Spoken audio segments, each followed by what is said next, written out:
Hey everyone, I'm Coral. Welcome back to my channel. It is the end of August. I can't believe it. I feel like this month has gone by so quickly. I feel like I've just been running around like crazy. So that was my August, I guess. I'm sick of the fucking weather.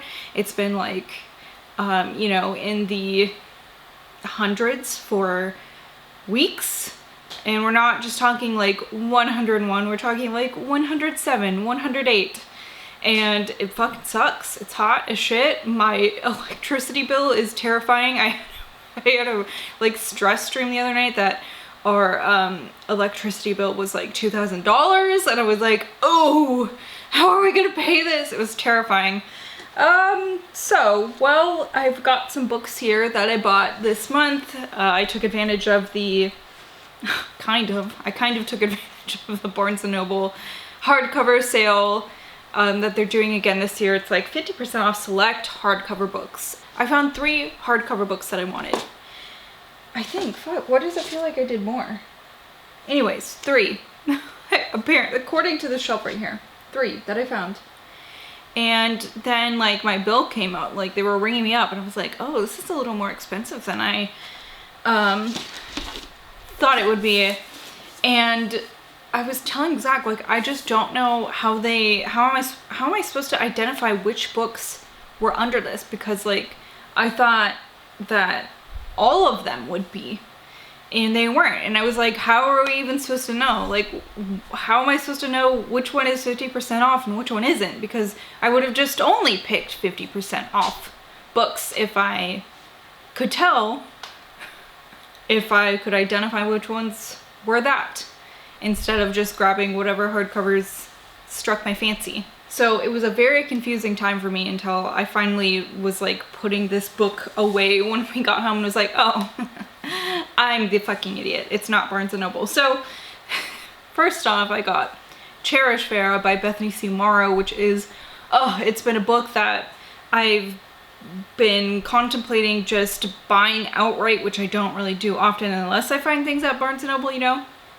Usually I try to find something on sale or used or something like that. So I was glad that this was there. I snatched it right up. I would have even paid full price for this thing. This is the story of 2 teenage girls who are friends, and they are the only black girls in their like community.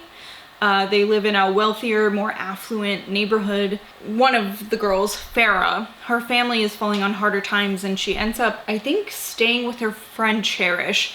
And Farah is very manipulative, and it's kind of a bad relationship between these two. I think, although I'm not sure if Cherish really realizes how bad it is, you know. So I don't know much more than that, and I'd like to keep most of it under wraps for myself until I actually read it, which is going to be very soon. I'm very interested in this book. It seems like it's going to be very sinister, which I love. Then I picked up Things We Do in the Dark by Jennifer Hillier. This is a thriller, and I've seen her books before, and so like when this one came out and I saw it at Barnes & Noble, I thought it was going to be 50% off. I bought it. So this is about a woman named Paris, and she is being accused of killing her husband, and she's less worried about like the going to jail thing than she is about being in the spotlight and having some of her like darkest secrets come to light, I guess. Things that people might know about her from her past, things that she's hidden from the people in her life currently. So that's what I picked up from the synopsis, I guess. Yeah, I'm excited to try this author's work though. There's been a couple, like I said, that have been on my radar, and then when I saw this, I was like, why not? All right, then I also picked up the first and the second book in this series by Jennifer L. Armentrout. This is like a fantasy series that I keep seeing pop up, and I'm like, well, what is this? I just want to know. So I really can't tell you why I decided to buy 2 books when I haven't even read the first one, but sometimes that's just how it is, I guess. So this is, like I said, a fantasy series. I really like from reading the synopsis for one is very long, and it's like one of those ones that's like a maiden, a duty, her father, her assassin, you know, that kind of stuff, and it's like very dramatic. But from what I could tell, this is about a woman named Poppy, which is also the name of my mother-in-law's very cute little dog. So like that's kind of funny in my head. I'm like, oh, Poppy, Poppy, that's what we call her. Poppy, give me your popsicle. So Poppy, the woman, not the dog, is something called a maiden, and I really don't know what that means, but she has some sort of duty to her kingdom, and something about like the gods, and something about ascension with a capital A. And she's trying her hardest to be a good maiden and to do her duty, but she's having a hard time doing that when we come into the book, I'm assuming. And that's all I know about it. And then the second book in this is A Kingdom of Flesh and Fire. Then at Barnes & Noble, I also picked up this book, King of Battle and Blood by Scarlett St. Clair. And this is another fantasy book that has a trope that I really love in it when I'm reading fantasy, and that is the enemies to lover trope. And I really love that. I'm such a sucker for it when it's done well, not like, you know, a couple pages of, I don't even like you, you're stinky, I saw you eat your boogers in 3rd grade, kind of a enemies to lover. Like, I really love when these people fucking hate each other. Maybe that's something I should see a counselor about. But, yeah, that's this trope, but also there's like a vampire, like a sexy vampire king, which is like why this woman doesn't like, you know, the person, she's being married to this vampire king, and she doesn't necessarily want to, but it says it's to end a years-long war and to protect the people of her kingdom. So she tries to kill him, and the assassination attempt has failed, and the king knows about it, so he threatens to turn her into a vampire if she doesn't behave, and I don't know, things go on from there. But that's something that I'll have to read about when I read it. Then finally at Barnes & Noble, I picked up This Thing Between Us by Gus Moreno, which is something that I've seen a lot of. Maybe not so much recently, but when it came out, this was, I mean, and this cover is just very eye-catching, you know what I mean? Like, it's not something you necessarily scroll past the first time you see it, because you're like, oh, what is that? It's very interesting, and I don't know what it means. But this is like a bad technology book. I think it's the world's most advanced smart speaker, and it gets very creepy, and eventually we're following this couple, and one of the partners in this couple dies, and things get very creepy, or so the synopsis says. I'm very looking forward to this one. I love a book where technology is involved and the plot doesn't shy away from it, you know, like a lot of horror novels now, it's just like, well, if this person had a cell phone, they could very easily get out of the situation. But I love it when it's like, oh, the cell phone is actually the bad part of this equation, or smart speaker, fucking whatever. I'm really looking forward to that. Sounds good. Okay, and then I had some stuff from Thrift Books, of course, this month. This book I actually listened to on audio this month. This is Leviathan Wakes by James S.A. Corey, and this is a huge sci-fi space opera ebook. It's about this, oh my gosh, the plot is very complex, but very basically, this crew of miners on like a ship, they mine ice from like Saturn or something like that, like Saturn's icy rings. They see one of their own, like, I don't know how to explain it. It's like a ship that's also part of their crew, full of their crewmates. It gets blown up, and they think it's a ship from Mars, I think, because there are different colonies. You know, there's people who grew up on Earth, there's people who live on Mars, and then there's people, they call them belters, and they live, you know, like on a base in the asteroid belt. And this starts like a interplanetary war.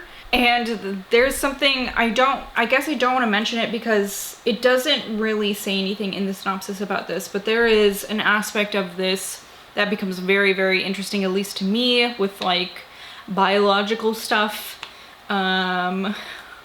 biological weapons and things like that. And I will tell you more about this in my wrap up this month. Okay, then I also picked up The Escape Room by Megan Golden, and this is a thriller about a group of co-workers who, as like a team building exercise, do an escape room together, but they get trapped and they have to find a way out. And I've loved this in movies. I think it was 2019 Escape Room, and then it had like a sequel, but then also I recently watched another movie called Escape Room that came out like a year or two before that. So it's kind of confusing because they're just all fucking called Escape Room, but I've really liked them. The first, well, not the first two, I shouldn't say. The first two that I watched, the one that's like, it was actually in theaters and it had a sequel that was really good. I loved those. And then the other one was like not quite as good, but I really like the escape room part of it. It's like, you know, I don't care about the motives really. It doesn't matter if this is like a revenge plot or if it's just some people watching people go through stuff because they're fucking psychopaths, you know what I mean? But I really love the mechanics of like an evil escape room, an escape room that might chop your fingers off or inject you with drugs if you put in the answer wrong, you know, things like that. So I'm hoping that this kind of has that same thing going on, and it's not necessarily just like player versus player kind of thing, but we'll see, I guess. I also picked up a book I've been dying to read. This is Working Stiff, 2 years, 262 bodies, and the making of a medical examiner. This is by Judy Melanik and T.J. Mitchell, and this is about Judy Melanik, and she is a New York City medical examiner, and as she is entering her career, 9/11 happens, there are the anthrax attacks, you know, there's all these incredible, huge events that really start her career out on the right foot, I guess. I mean, it seems like she must still be doing that. Then I have this true crime book that came out this year, or last year, I'm sorry, I think it was last year, but maybe it was 2020. Oh yeah, it was 2020, holy shit. So, this book that came out in 2020, it's just got such a great cover. It's so, like, eye-catching, like I said about This Thing Between Us. But this is We Keep the Dead Close by Becky Cooper, and this is about a murder that took place at Harvard in 1969 that's got all these rumors around it and stuff like that. And then 40 years later, when Becky Cooper goes to school, she decides to, or she becomes interested in, you know, the rumors and the tall tales about this crime, and she kind of investigates it, and that's what this is about. The murder, the victim, is named Jane Britton. I also found this copy of Camp Fear by Carol Ellis, and this is a point horror book. The synopsis says, almost everyone at Camp Silver Lake is afraid of something. Bugs, snakes, swimming in the lake. But there's a deeper, darker fear some of the counselors share. The fear that their terrible secret will be discovered. For 7 years, they've kept it hidden, ever since that summer when they were campers together. The summer one camper didn't make it home alive. Now, someone is using their secret and their fears to play a frightening game of vengeance. A game that could turn deadly. Ooh, I love it. This sounds like so much fun. I love, this is like one of, I think, my very favorite point horror covers that was produced in America. The snake is textured, which is very fun. It feels like a little, it actually kind of feels like bumpy snakeskin. All right, and then I have 2 books from Nightworms. If you'd like to watch my unboxing, my unpackaging, I will leave a link to that. I'm not going to read the synopsis, but in that package we got Black Tide by Casey Jones and What Moves the Dead by T. Kingfisher. Both books I've read. So there we go. That is my haul for August.